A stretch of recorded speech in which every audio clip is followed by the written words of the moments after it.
churches, memorials, and libraries.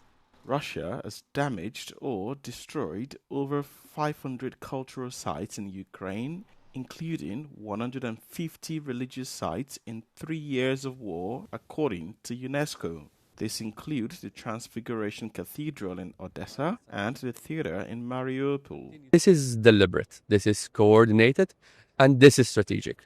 Because our, our enemies, the aggressors, Russian aggressors, know that a nation is more than just territory. A nation is the people, it's the stories, it's the tradition, it's the values, it's their culture, which is why we must be strong on this point. We must continue to support our Ukrainian friends. The protection of Ukraine's cultural heritage, threatened by 3 years of war, was at the heart of the Conference on the Reconstruction of Ukraine in Italy. The EU will dedicate a further €2 million to support Ukraine's cultural sector, bringing its contribution to €7 million this year and €48 million since the start of the war.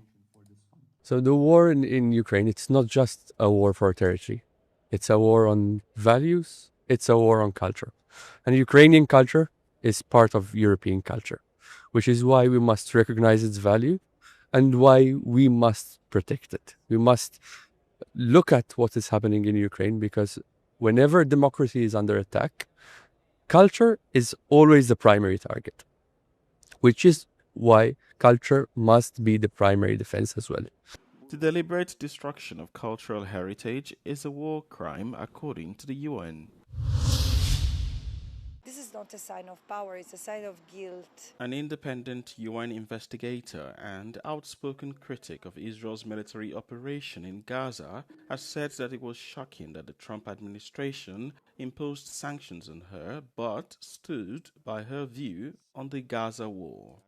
Francesca Albanese on Thursday in an interview said that the powerful were trying to silence her for speaking out for those with little to no power other than standing and hoping not to die.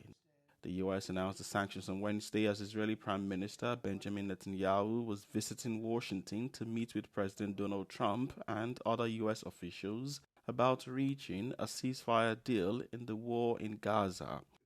Albanese is tasked with probing human rights abuses in the Palestinian territories and has been vocal about what she described as the genocide by the Israeli military in Gaza.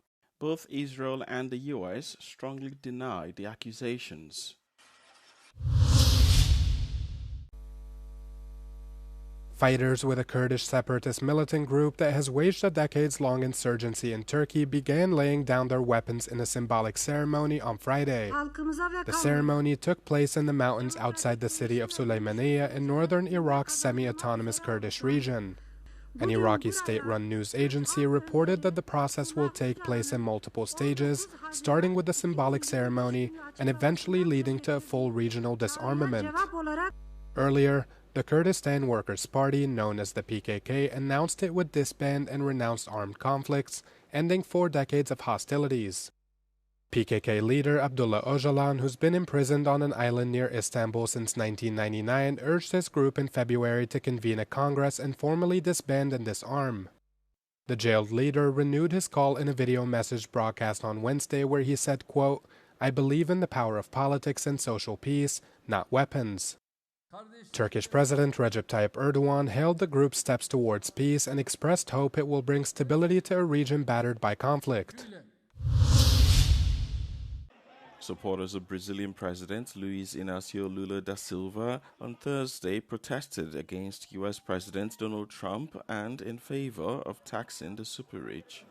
Unions and social groups in Sao Paulo organized the protest as a call for confronting what organizers called an anti-people Congress. Brazilian President Lula da Silva had said that he would impose retaliatory tariffs on the U.S. if Trump follows through on a pledge to boost import taxes by 50% over the South American country's criminal trial against his predecessor, Jair Bolsonaro.